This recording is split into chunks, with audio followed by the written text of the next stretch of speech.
Tengan todos muy buenas tardes. Vamos a comenzar con una pequeña clase.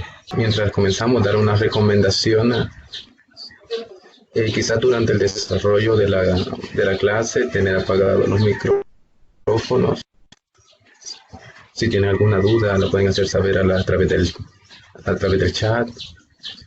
En algún momento oportuno van a tener la oportunidad de poder hacer preguntas. No tengan pena, aquí todos estamos aprendiendo. Al final de cabo esto les va a servir para su inducción, examen que van a hacer. Entonces vamos a comenzar. Fenómenos frecuentes de la naturaleza, de la materia. Este tema va a ser presentado por mi persona. Yo soy el tutor Dionisio Salvador Barrera y vamos a tratar de desempeñarlo de la mejor manera. Entonces, uno de los objetivos de este curso sería establecer las diferencias entre fenómeno físico y fenómeno químico, comprender este término de y mencionar algunos ejemplos de fenómenos frecuentes en la vida cotidiana. Entonces, a manera de una pequeña introducción, los fenómenos que día a día suceden en la naturaleza pueden ser físicos o químicos. Estos fenómenos pueden presenciarse en la vida cotidiana, desde la oxidación de un clavo hasta los procesos metabólicos que suceden en nuestros cuerpos. El simple hecho de preparar agua salada o mezclar arena con virutas metálicas son ejemplos de fenómenos que se pueden presenciar. Ahorita en la manera de introducción ya más o menos ustedes han leído el contenido disponible en la plataforma. Se darán cuenta de que hay muchos fenómenos que se presentan día a día que muchas veces nosotros no nos percatamos. El simple hecho de que un clavo pueda cambiar de color no es que cambie, sino que se presenta un cambio en sus estructuras químicas. Y qué más decir que nosotros somos seres muy complejos, de una gran cantidad de procesos químicos que se nos pueden presenciar. Dicho esto, entonces vamos a dar inicio con una pequeña pregunta. ¿Qué es un fenómeno? Si nosotros podemos agarrar lo que sería un diccionario, si nos vamos a buscar en él, vamos a encontrar una definición que dice que es una manifestación de una actividad que se produce en la naturaleza y se percibe a través de los sentidos. Eso lo podríamos entender nosotros, cada cosa que sucede, que nosotros la podemos ver, la podemos sentir, la podemos tocar, por decirlo de una manera un poco burda o vaga. Pero en esta oportunidad nosotros le vamos a dar una definición un poquito más sistemática. La vamos a entender que un fenómeno es una manera diferente como el cambio o transformación de las condiciones iniciales de un cuerpo material. En pocas palabras, es decir, que es la modificación de la materia con respecto a su estado inicial. Si nos ponemos a pensar en esto, lo que queremos decir es, en el simple hecho, retomando el ejemplo de un clavo, cuando nosotros podemos comprar un clavo nuevo, este tiene una coloración plateada. Nosotros lo podemos poner en un cerco, lo clavamos y no hay mayor problema. Pero lo que podemos presenciar que conforme viene la lluvia, pasa el tiempo, este va adquiriendo una coloración café. Y no es muchas veces solo la coloración, sino que muchas veces esta también, cuando uno lo toca, se presenta un desgaste. Y ahí podemos decir que ha habido un fenómeno de oxidación con el hierro del clavo. Entonces, antes de adentrarnos un poco más a lo que es este tema, vamos a dar unas pequeñas definiciones a manera de que nos quede un poquito más claro. Vamos a hablar de lo que sería una sustancia, lo cual la definición nos dice que podemos entenderla como un elemento compuesto que presenta igual composición en cualquiera de sus partes. Podríamos hablar en ejemplos de sustancias, podríamos hablar como el agua de mar, podríamos hablar de un agua azucarada, podríamos hablar de una mezcla de bicarbonato. Las sustancias pueden ser simples y pueden ser compuestas también. Una sustancia simple podría ser un elemento que se encuentra en su manera pura y no pueda ser separado. Uno compuesto sería la combinación de varios simples, por decirlo así. Un ejemplo de esto podría ser hablemos del bicarbonato de sodio. Esto está compuesto por carbonato, por sodio, y este puede ser separado en unas sustancias más simples. Conociendo lo que es una sustancia, entonces podemos pasar a lo que es un elemento. Un elemento es toda aquella materia que se encuentra en su estado fundamental y no puede ser dividida en una especie más simple. Un ejemplo característico que podríamos nombrar es cuando uno compra un anillo de oro o tiene una barra de oro. Si nosotros lo partimos en 10, 20, 100 o 1000 pedacitos, cada pedacito sería exactamente oro.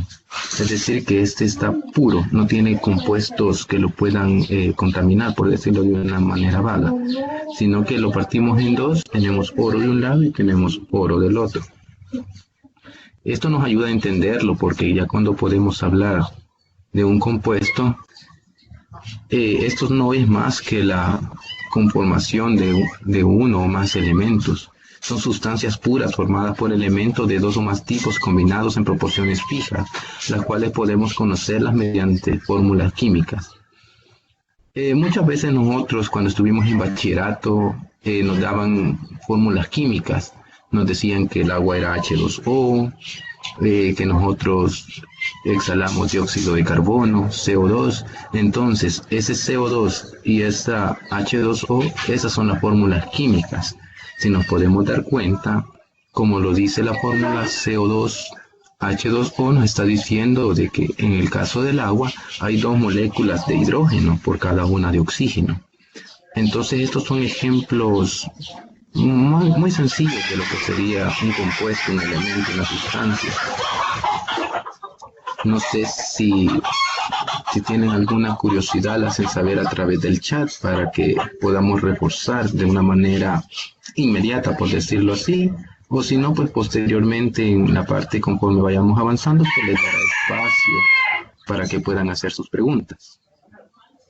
Entonces, teniendo en cuenta eso, ¿qué podemos entender como materia? Desde que nosotros estamos en tercer ciclo comenzamos a introducirnos a estos términos. Muchos de nosotros podemos comprender que la materia es todo aquello que podemos tocar, la materia es todo aquello que nos rodea. Pues una definición que podemos entender de materia fácil es que la materia es todo aquello que ocupa un lugar en el espacio y de lo que están hechas todas las cosas, poseyendo masa e inercia.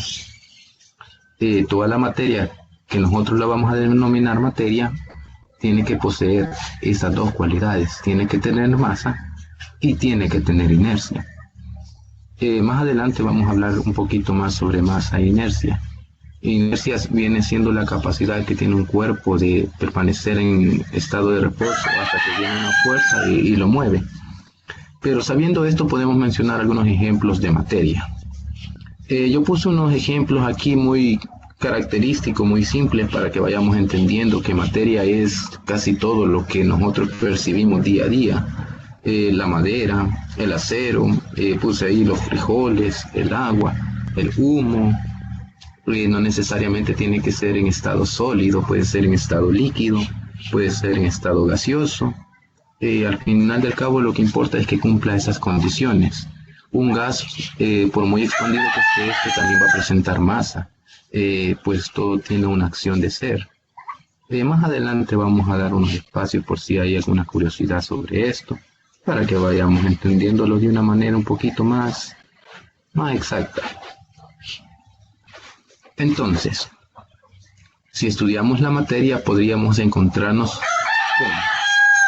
En esta parte se encuentran tres características o definiciones de la materia. Podemos encontrar lo que sería la materia orgánica, la materia inorgánica y la materia viva. La mayoría recibe en bachillerato unos poquitos conceptos de lo que es la materia orgánica, materia inorgánica y materia viva. Quizás a veces no lo pudieron ver, pero vamos a tratar de explicarlo de una manera muy sencilla. Como dice aquí la definición, que la materia orgánica es aquella que estudia los compuestos que son derivados del carbono. Un ejemplo que les quise poner aquí sería el ácido acético, el cual está formado por CH3, COH. ¿Esto qué nos dice? Tiene carbono, tiene hidrógeno, tiene oxígeno. Este es un ejemplo vago, pues ya que en este grupo se presentan una gran cantidad de compuestos. El gas propano, por ejemplo, un compuesto orgánico, la acetona, el alcohol, son varios compuestos que podemos encontrar en este grupo. Si podemos dar una definición es de que en estos se caracterizan más que todo porque son derivados del carbono y se ocupan para una gran serie de procesos. Ahí abajito les puse que tenemos unos grupos funcionales como lo que serían los carbohidratos, como tenemos también los alcoholes, los lípidos, también tenemos unos que son hormonas, en fin, la química orgánica o la materia orgánica como la podemos llamar. Resumiéndola, sería toda aquella materia, como le decimos a veces, de que necesitamos ser más orgánicos. Una bolsa orgánica, por un ejemplo, es aquella que está formada de celulosa de un árbol. El papel es orgánico también porque este se tiende a degradar en un tiempo. En manera de resumen, la materia orgánica es aquella que se puede descomponer de una manera fácil y también es la que es estudiada por los derivados del carbono. Entonces, ya sabiendo lo que es la materia orgánica, podemos hacer una definición a lo que sería lo que es la materia inorgánica. Si nos ponemos a analizar un poquito, la materia inorgánica sería lo diferente o lo contrario a lo que sería la materia orgánica, puesto que esta se estudian moléculas más simples y no es derivada del carbono. Un ejemplo sencillo podría ser la molécula de agua, que está formada por 2 átomos de hidrógeno y 1 de oxígeno. La materia inorgánica, entonces, lo que podemos decir nosotros es de la que está formada por elementos más simples. Un ejemplo de materia inorgánica podría ser el metal, hierro, un clavo, una grapa, podría ser, qué sé yo, el latón, compuestos que no muy rápido se pueden degradar en la naturaleza. También están compuestos como el ácido clorhídrico, compuestos como ácidos nítricos, que son ácidos inorgánicos sumamente fuertes. Y pues el ejemplo más tradicional sería el agua. Si nosotros podemos ver su estructura, H2O solo está constituida por 2 átomos de hidrógeno y 1 átomo de oxígeno. Entonces, una definición más simple es la que no estudia la química del carbono, sino que la materia inorgánica es aquella que cuesta su descomposición en medio del ambiente, y para que ésta pueda ser degradada se necesita la intervención de procesos químicos o físicos, lo podemos nombrar así. Entonces, si nosotros podemos tener en cuenta que ya sabemos lo que es la materia orgánica y qué es la materia inorgánica, entonces ahí podríamos pasar a un nuevo tipo de materia. Entonces pasaríamos a lo que sería la materia viva. Y como su nombre lo indica, es la que forma parte de los seres vivos y puede ser orgánica y también inorgánica, como las proteínas, aminoácidos, agua y aquellos compuestos que forman parte de nuestro organismo. En pocas palabras, la materia viva podría ser una porción de piel. Nosotros somos materia viva, los animales son todos aquellos organismos que presentan una compleja serie de reacciones orgánicas e inorgánicas, que lo único que hacen es poder ejercer un buen funcionamiento en los seres vivos. Entonces, sabiendo de que la materia podríamos encontrarla en materia orgánica, materia inorgánica y materia viva, podemos adentrarnos un poco más a lo que sería el tema en sí.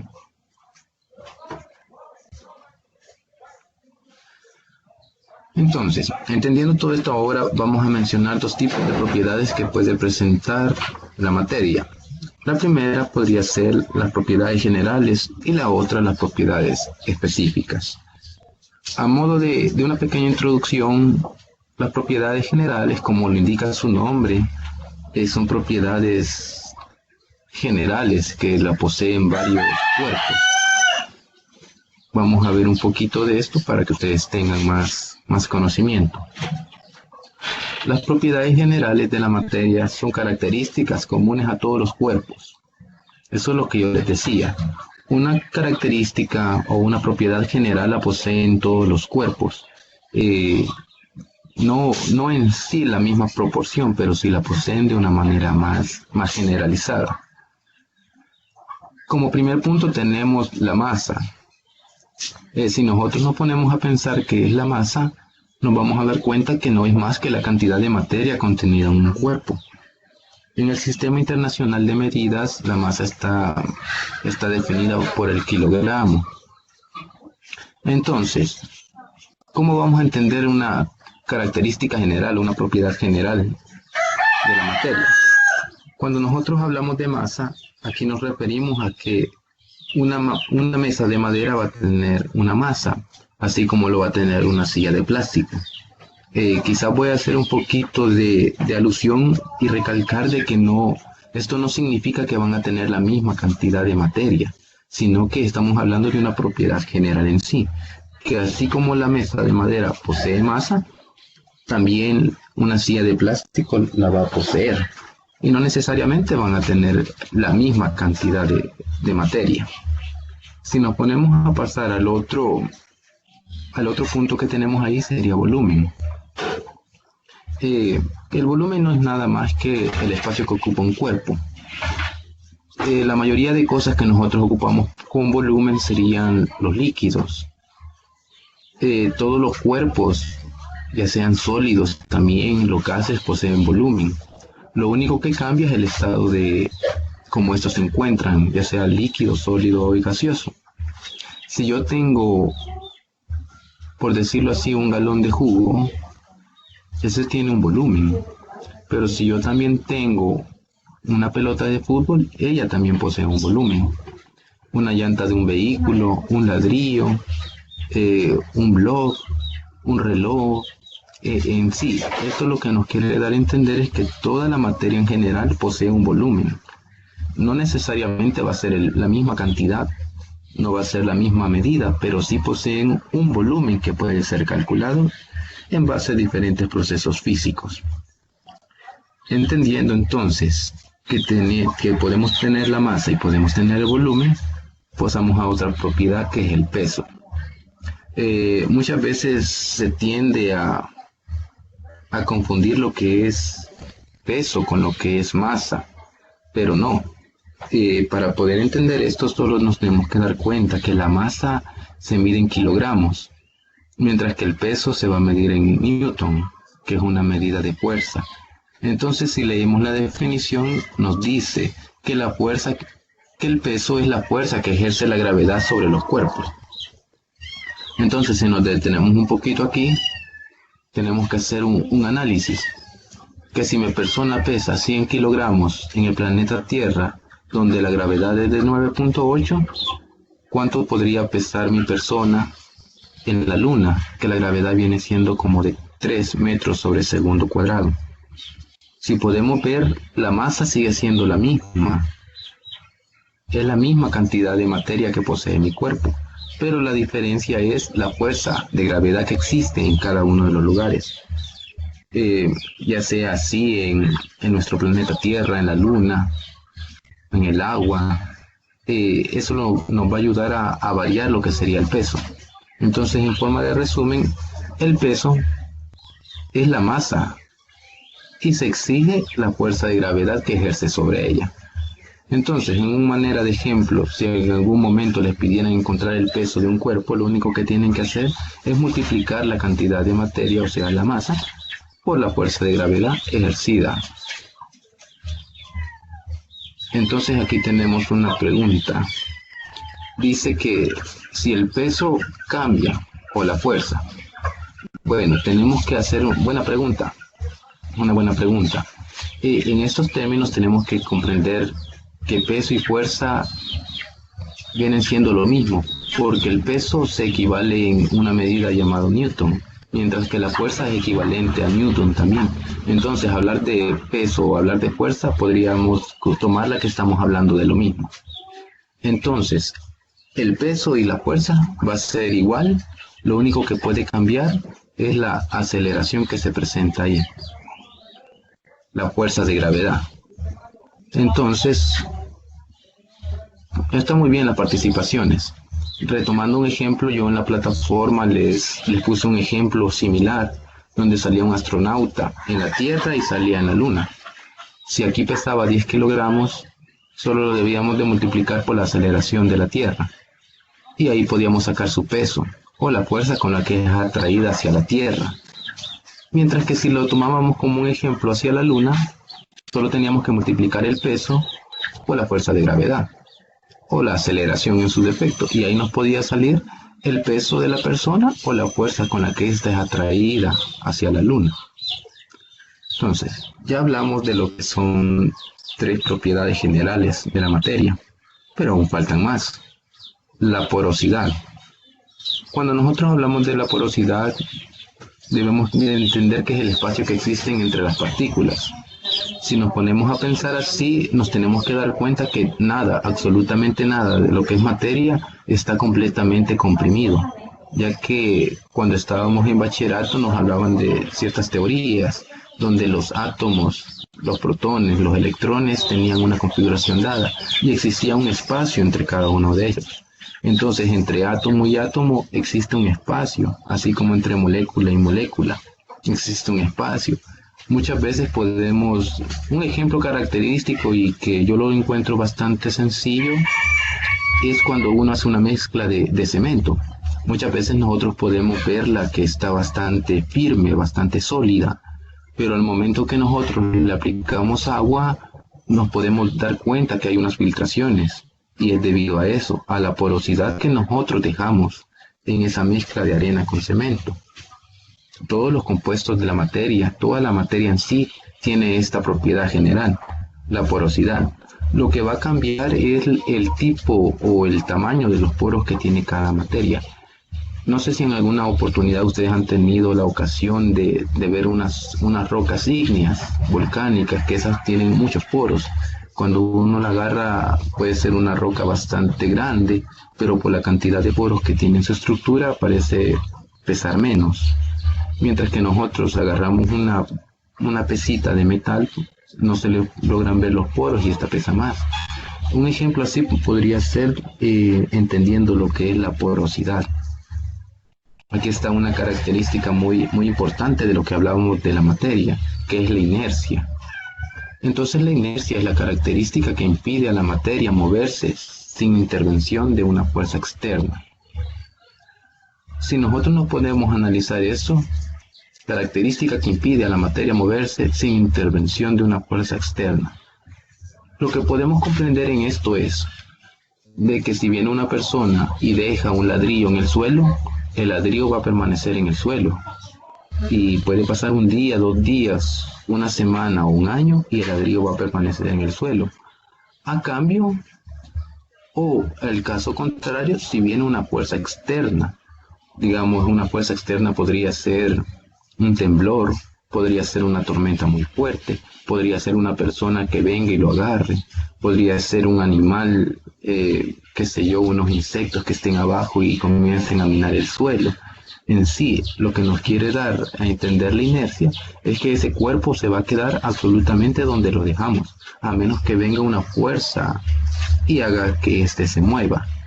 Esa es una característica muy importante de la materia. Pero pasando de esta tenemos lo que es la impenetrabilidad. Entonces, ¿qué es eso? Es la propiedad de que un cuerpo no puede usar el espacio de otro cuerpo al mismo tiempo. Y esto es muy importante. Un ejemplo característico y muy común en nuestra vida cotidiana viene siendo cuando vamos tarde y nos encontramos con un solo pupitre en nuestras aulas. Ahí no pueden estar dos, no pueden estar 2 cuerpos sentados de manera cómoda, sino que tienen que estar uno solo. Y así es esto. Si venimos nosotros y introducimos la llave al cerrojo de nuestras casas, solo podemos introducir esa llave por esa abertura del cerrojo, porque esa es una propiedad de la materia,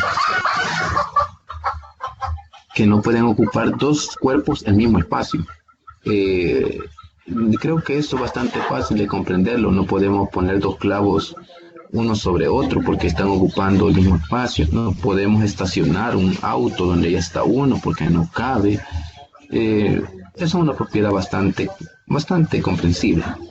Entonces, y por último tenemos lo que es la divisibilidad. Esto no quiere decir de que es la capacidad de la materia de dividirse en partes más pequeñas. Esto nos quiere decir de que si nosotros tenemos, por ejemplo, un diamante, que es la estructura cristalina más fuerte conocida, por decirlo así, de manera natural, pero es materia, entonces nosotros vamos a tener la capacidad de cortarlo, de partirlo, y puede hacerse en partes más pequeñas. Tenemos un gas, aunque no podamos verlo de forma física, no podamos agarrar un cuchillo y partirlo, pero podemos tener un contenedor, y a este contenedor podemos sacarle una pequeña cantidad de gas, y de esa manera puede ser que sea dividido. Tenemos el caso del agua. Cuando compramos una gaseosa y tenemos una serie de vasos, qué sé yo, 4 vasos, lo que hacemos es dividir la materia que está contenida en ese recipiente. De igual manera la botella, nosotros podríamos agarrar una tijera y podríamos partirla en muchos pedacitos. Esas son una de las propiedades generales características de la materia en sí. Esto lo que tenemos que analizar nosotros es de que todos los cuerpos tienen estas características. Todos tienen masa, todos tienen volumen, todos tienen peso, porosidad, inercia, impenetrabilidad y divisibilidad. Pero hay que comprender de que no todos tienen la misma magnitud o el mismo valor de estos. Como les decía, no todos los cuerpos tienen la misma masa, no todos los cuerpos tienen el mismo peso y no todos los cuerpos tienen la misma capacidad de dividirse. Un ejemplo sencillo para reforzar esto sería de que si tenemos una hoja de papel, podemos cortarla en muchos pedacitos con nuestros dedos. Podemos hacerlo 10, podemos hacerlo 100 o podemos hacerlo 1000. El caso contrario, si hablamos de una barra de acero de unos 10 centímetros de espesor, no podríamos hacerlo con nuestras manos. Necesitaríamos maquinaria pesada para partirlo, pero sin embargo podríamos partirlo y aún así podríamos decir de que se ha dividido, no en la misma magnitud, pero sí en la misma proporción, o ha cumplido con la propiedad de la materia que puede ser divisible. Por ahí tenemos a José que tiene una pregunta, puede escribirla ahí al chat para que podamos ver cómo la respondemos. Entonces, es importante recalcar que la materia y sus propiedades estarán siempre afectadas por las fuerzas gravitatorias del medio en que se encuentran y por las fuerzas de atracción de las moléculas que las componen.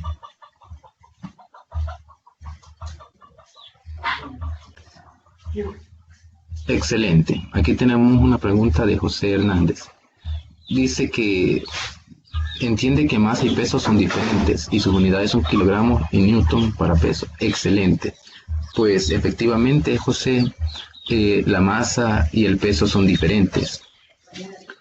Masa es la cantidad de materia contenida en un cuerpo y el peso es la fuerza. Buenas tardes. Sí. Dionisio, tengo una pregunta. Sí. Entiendo que masa y peso son diferentes magnitudes y su unidad para la masa es el kilogramo y para el peso es en newton, pero en la unidad de salud, a ver, cuando nosotros vamos a hacer una consulta, dicen que vamos a tomar el peso y le colocan la unidad en kilogramos. Entonces, ¿qué es lo que están tomando actualmente? ¿La masa o el peso? Esa es mi pregunta. Excelente, José.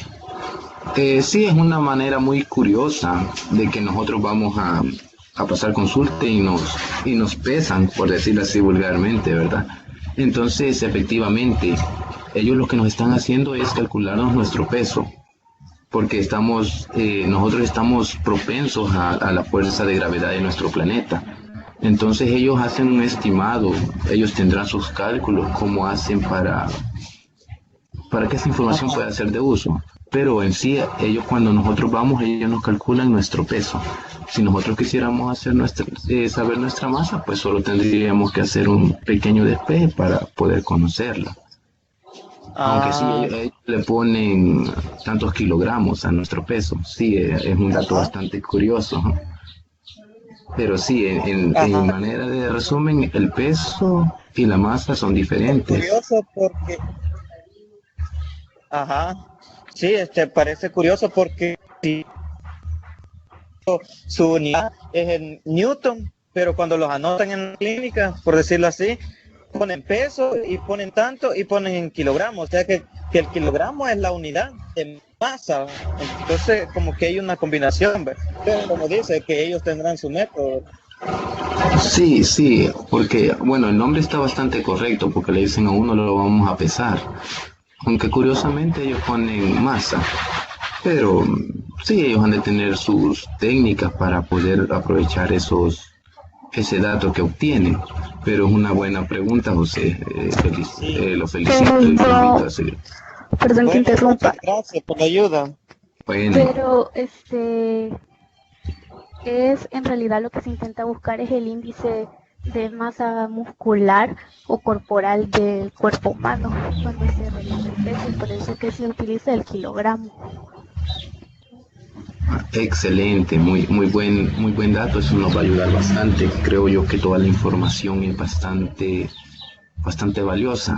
Nunca sabe uno en qué momento la puede utilizar y pues los felicito por estar participando. Muy bien.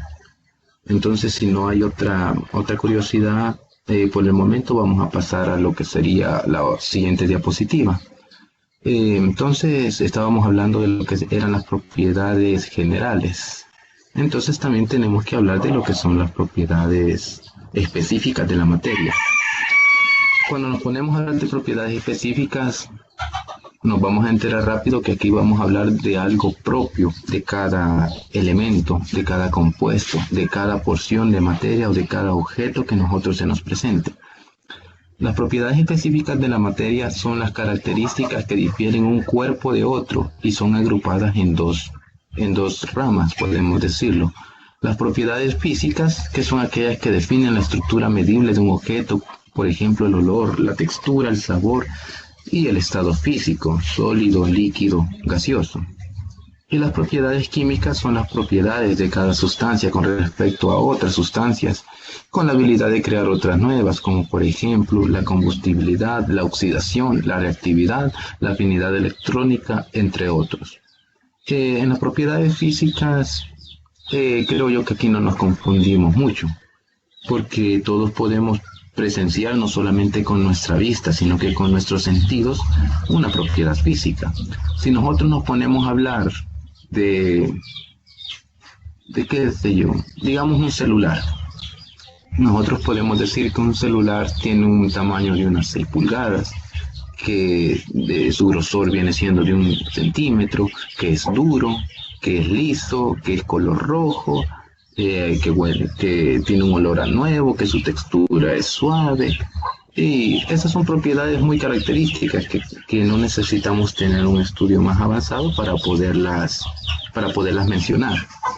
Otro ejemplo de propiedad física podríamos dárselo a un vehículo. Podemos decir un vehículo color rojo, que está muy liso, que está alto, que su textura se mira bastante suave, muchas cosas. Creo que en las propiedades físicas no tenemos que detenernos mucho porque son cosas que nosotros podemos considerar así a simple vista o a simple tacto. Entonces, pero que tenemos las propiedades químicas. Las propiedades químicas son un grupo de reacciones, por decirlo así, que lo que hacen es cambiar el estado fundamental de un cuerpo con respecto a su terminación. En una manera de ejemplo, lo que aquí nos dice una propiedad química es la capacidad que tiene un cuerpo de convertirse en otro. Si nosotros nos podemos a pensar, si retomamos el ejemplo del clavo que les mencioné en la introducción, muchas veces nos podemos poner a pensar que si queda un clavo a la intemperie durante mucho tiempo, llega un momento donde éste se hace más delgado, se desgasta y le sale una coloración roja. Entonces, aquí lo que sucede es de que los clavos están hechos de hierro y nosotros estamos en contacto todos los días con lo que es el oxígeno. El aire que nosotros respiramos tiene una gran cantidad de nitrógeno, tiene oxígeno, tiene CO2, tiene una gran cantidad de compuestos que muchas veces nosotros no lo podemos presenciar a simple vista o con nuestros sentidos. Pero entonces, retomando el ejemplo del clavo, este clavo de hierro es susceptible a la oxidación del entorno. Ahí viene el oxígeno y reacciona con el hierro. Entonces, esto es lo que produce que el clavo que inicialmente era hierro se convierta en lo que es óxido de hierro. ¿Y cuál es la característica del óxido de hierro? Es que es una coloración rojiza. Eso es lo que podemos presenciar en un clavo. Es bastante curioso que muchas veces nosotros solo vemos las cosas y muchas veces no nos ponemos a pensar por qué suceden estas. Entonces es por eso que hay unos clavos de mayor calidad que traen un recubrimiento. Muchas veces son resinas, son polímeros, adhesivos, que lo que hacen es evitar que el hierro tenga contacto con el oxígeno atmosférico y evitar así su oxidación. O son sustituidos por compuestos más inertes que no se oxidan. La mayoría de remaches, por decirlo así, son de aluminio, cosas plásticas que nos ayudan bastante a evitar este fenómeno de la oxidación. Entonces, ya conociendo lo que son las propiedades generales y unas características específicas de lo que es el cuerpo y la materia, vamos a pasar a lo que serían los fenómenos físicos y químicos. Como un punto final vamos a explicar un poco sobre lo que serían los fenómenos frecuentes en la naturaleza, por lo que podemos encontrar dos fenómenos, los cuales serían fenómenos físicos y fenómenos químicos. Aquí les puse yo un pequeño ejemplo. Si disolvemos sal común en agua, tiene lugar un proceso físico, tras el cual la sal y el agua siguen teniendo las mismas propiedades. Esto es un ejemplo bastante característico. Muchas veces se hacían ejemplos así en lo que era tercer ciclo, de tratar de separar la sal de la agua. Esto es un proceso, un fenómeno físico, ya que este puede ser revertido con facilidad solo aplicando un poco de calor al agua. Bueno, más adelante vamos a profundizar un poquito sobre eso. Entonces, es decir, que el proceso de disolución no se altera, y no altera la naturaleza de las sustancias que se disuelven. Lo mismo ocurre al disolver azúcar en leche, alcohol en agua y al mezclar arena y acerrín. Estos fenómenos son muy frecuentes, podemos decirlo así, y son fenómenos que suceden día a día. El simple hecho de que nosotros entremos a hacer una taza de café, ahí se está produciendo un fenómeno. Que nosotros entremos a un taller y comencemos a hacer unas modificaciones a nuestros vehículos, ahí se están dando fenómenos. El simple hecho en nuestro cuerpo, en nuestro organismo, el simple hecho de poder comer pan, nos estamos dando la respiración y pues muchas cosas así en general. Entonces, en la siguiente lámina, también un proceso físico, la fusión del hielo, pues el líquido que se obtiene sigue siendo agua e incluso el paso de esta a vapor. Aquí tenemos que entender un poco, y si podemos ponerle un poco de referencia, tenemos que poder recalcar algo. La materia, no solo porque se encuentra en otro estado, deja de ser materia, sino que ésta sigue conservando alguna de sus propiedades.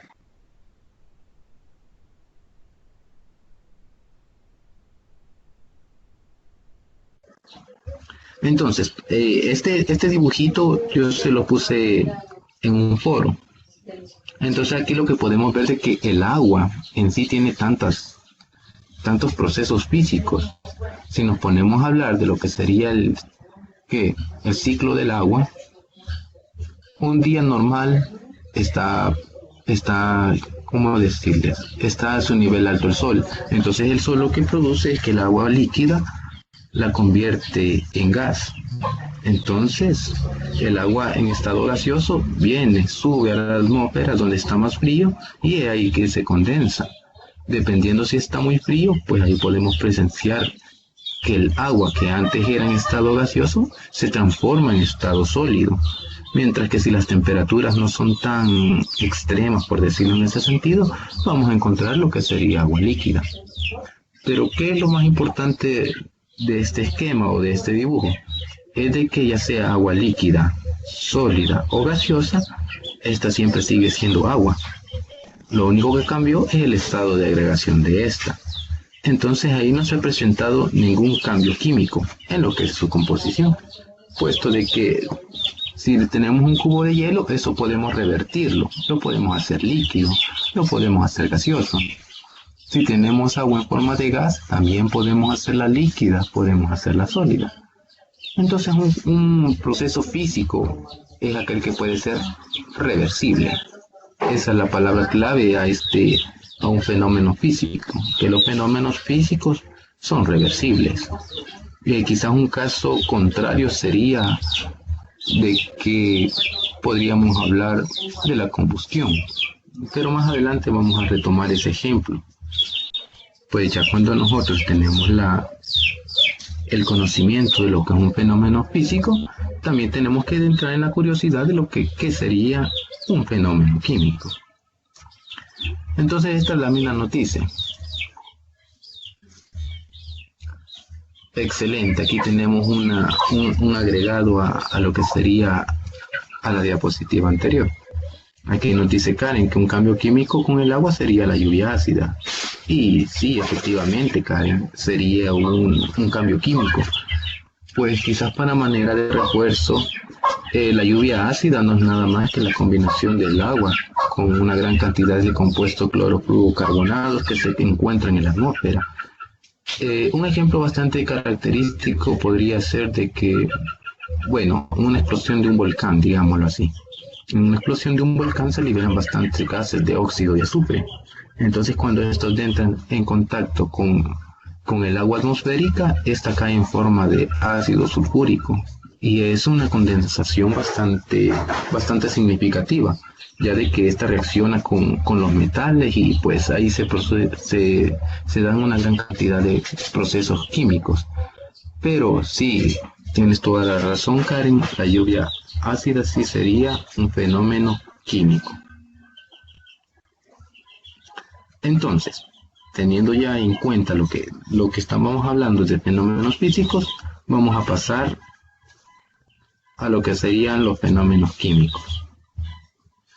Por el contrario, si una sustancia se transforma en otra de distinta naturaleza, se dice que ha tenido lugar un fenómeno químico. Entonces, si nos damos cuenta, aquí tenemos una palabra que es bastante clave.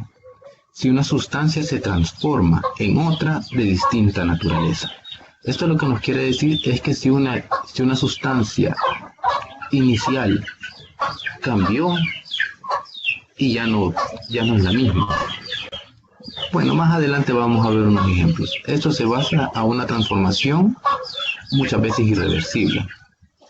Bueno, por ejemplo, aquí tenemos el hierro de algunos objetos. Se combinan con el oxígeno en presencia de la humedad del aire, transformando sus estados en otras composiciones. Eso ya lo habíamos retomado, como lo que son los ejemplos del clavo que les mencioné, que no es nada más que el hierro reaccionando con el oxígeno atmosférico para formar óxido de hierro. Un fenómeno químico es lo que ocurre al calentar un hilo de cobre, pues se transforma en otras sustancias de diferente color. Muchas veces se transforma en un color negro y dependiendo de la cantidad que nosotros lo tengamos al fuego, podemos ver un destello de luces, que eso no es nada más que un subproducto de una reacción química. También la combustión de un papel y la descomposición del agua por electricidad. El reciclaje es un conjunto de transformaciones físicas y químicas. Entonces, cuando nosotros estamos hablando de un fenómeno químico, tenemos que ponernos a pensar de que lo que teníamos se transformó y ya no es lo mismo que teníamos de primero. Un ejemplo que podemos hacer nosotros en la vida cotidiana es la digestión. Nosotros podemos agarrar una porción de pan, nosotros la ingerimos en nuestro cuerpo. El simple proceso de masticar es un proceso físico, sigue siendo pan, pero vemos cosas más asombrosas cuando comienza el proceso de la digestión.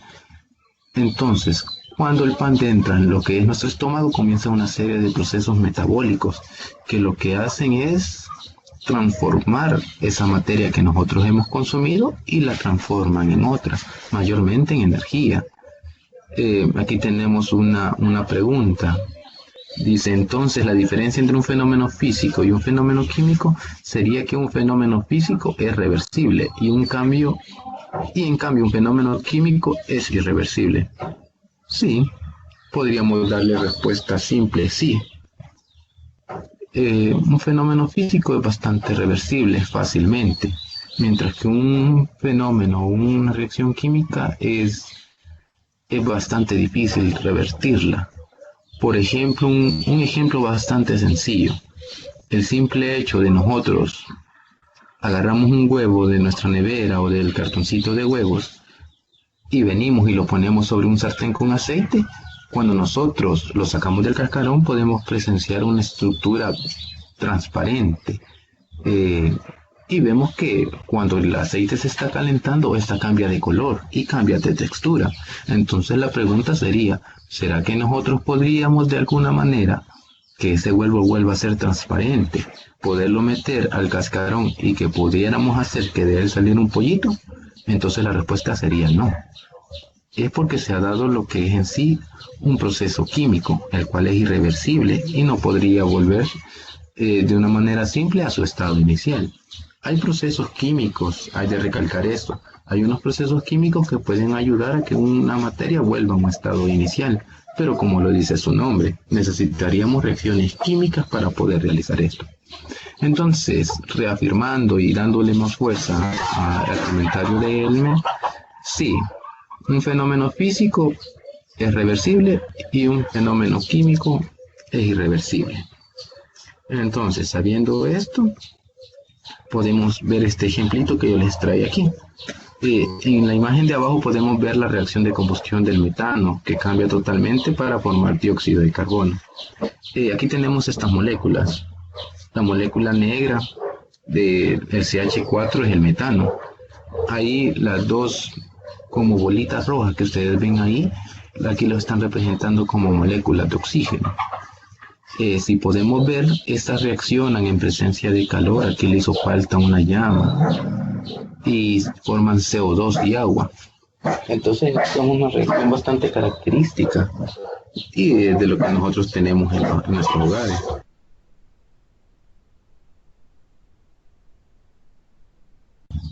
El simple hecho de que nosotros tengamos un tambo de gas en nuestros hogares, venimos nosotros, encendemos la perilla del gas y le ponemos una fuente de ignición, le ponemos un fósforo y es así como se produce la llama. Es un claro ejemplo de un fenómeno químico que podemos encontrarlo de manera sencilla. Entonces, de manera general, todos los días estamos a la merced de fenómenos físicos como químicos, los cuales gracias a ellos se han podido realizar grandes avances en el desarrollo de la humanidad. Avances como cuáles, como la medicina, como el transporte, como el fuego, como la agricultura en sí, una cantidad inimaginable de avances científicos que no serían posibles si no tuviéramos lo que es el conocimiento en sí del desarrollo de los fenómenos físicos y los fenómenos químicos que se presentan en la naturaleza.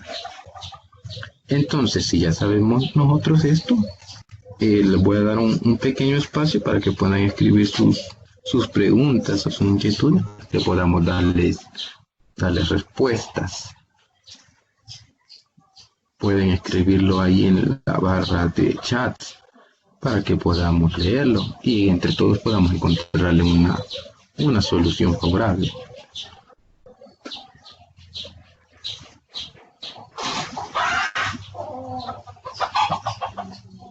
Bueno, entonces si no hay preguntas, pues por aquí les traía yo unas. Vamos a ver aquí. Sí. Entonces aquí una pregunta que podríamos hacernos es que mencionemos un fenómeno químico y un fenómeno físico. No sé si alguien quiere participar ahí escribiéndome.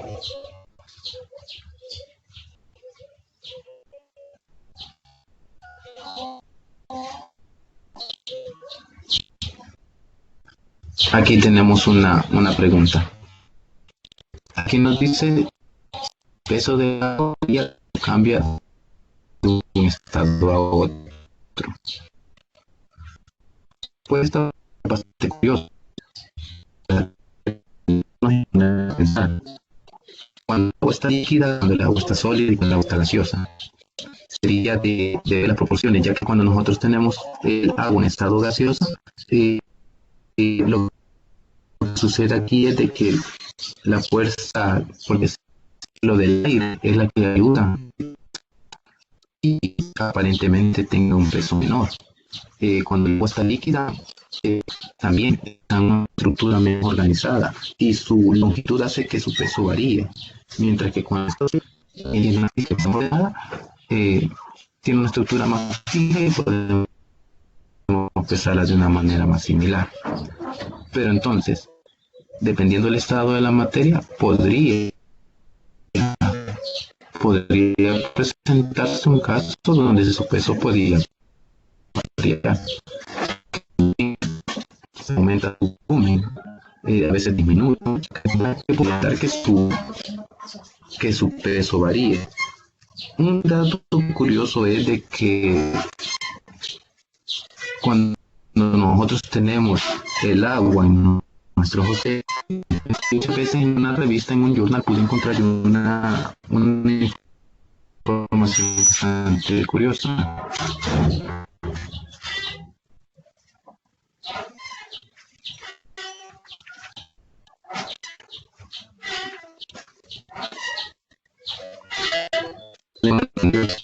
Se encontró que una nube podría pesar hasta miles de toneladas.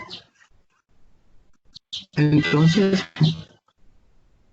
recalcando la pregunta de Katherine, dependiendo del cambio de materia, el estado de la materia podría cambiar el peso. Eso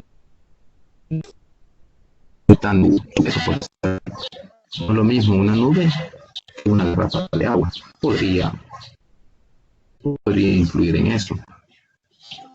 No sé si tienen otra curiosidad que me le hicieran llegar ahí por el chat.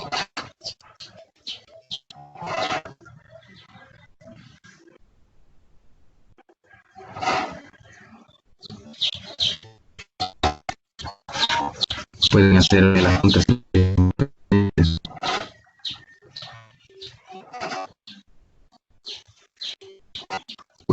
Pues, ahorita el tiempo.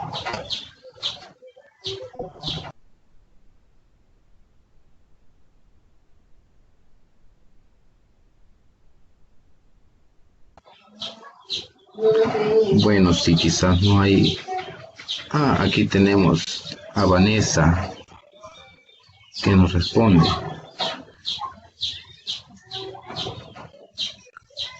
Aquí tenemos a Elmer también, vamos a darle continuidad.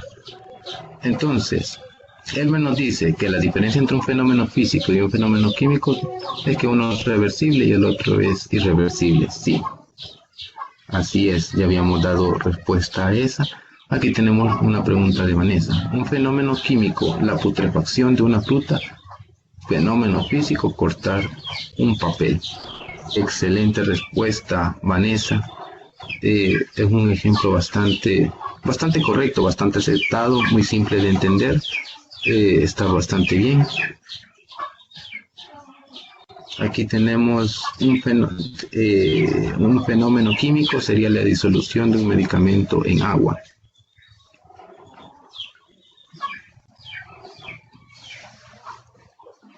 Pues sería pues ahí de ver la disolución de un medicamento en agua. Sí, podría ser, porque la mayoría de medicamentos se ha formulado para poder reaccionar con el agua, para poder así tener una acción más efectiva al ingerirse al organismo. Marcela Portillo nos dice que un fenómeno químico es cuando se pudre la madera. Muy bien, tenemos bastante claro claro entonces lo que es un fenómeno físico y un fenómeno químico. Entonces, Marcela Portillo nos dice así: cuando se pudre la madera, y un fenómeno físico, el cambio de temperatura. Sí, el cambio de temperatura puede ser algo que es bastante controlable, es algo que nosotros podemos controlar. Aquí les tenía yo otra pregunta: ¿cuál es la diferencia entre materia orgánica e inorgánica? ¿El fuego tiene algún estado de la materia? ¿Cuál es la diferencia entre elemento y compuesto? Y pues que pudiéramos mencionar algunas propiedades de la materia.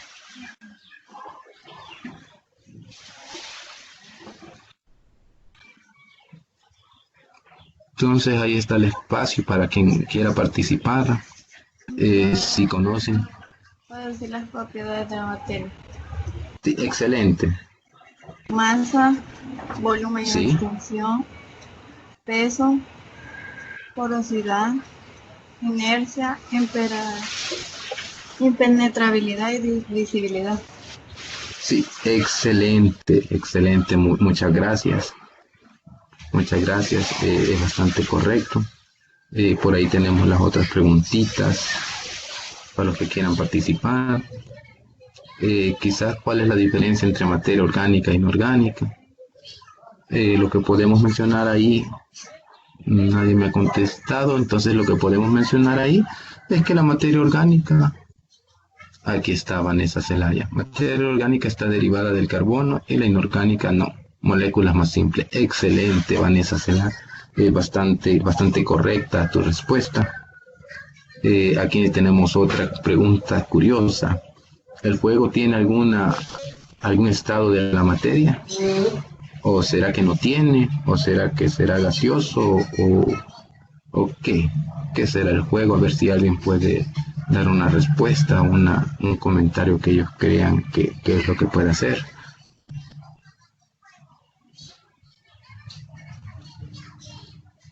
Bueno, mientras lo piensan, vamos a darle respuesta a las otras. ¿Cuál es la diferencia entre elemento y compuesto? Y algunas propiedades de la materia que ya mencionaban por ahí: la masa, el volumen, la porosidad, son ejemplos bastante característicos. Si dándole respuesta a cuál es la diferencia entre elemento y compuesto, pues elemento es aquella parte fundamental de la materia, podemos mencionarla así, que no puede ser separada o dividida en unas partes más simples. Mientras que un compuesto es la formación de dos o más elementos de unas maneras definidas. Esa sería la respuesta para elemento y compuesto. Y pues dándole respuesta a la última pregunta que decía, ¿el juego tiene algún estado de la materia? Pues la respuesta simple y sencillamente sería que no, porque el juego no es materia, sino que es el resultado de una reacción de combustión. Entonces, no sé si todavía hay un tiempito por si tienen alguna duda o alguna curiosidad para que la hagan llegar. Y pues si no lo hay, dejaríamos esta sesión hasta aquí. Se les haría saber en las fechas posteriores, cuando sean las siguientes conferencias. Vamos a tratar de hacerlo de la mejor manera. Y pues voy a dejar un minutito aquí por si ustedes tienen preguntas que me las hagan llegar. Ahí pueden hacer sus inquietudes.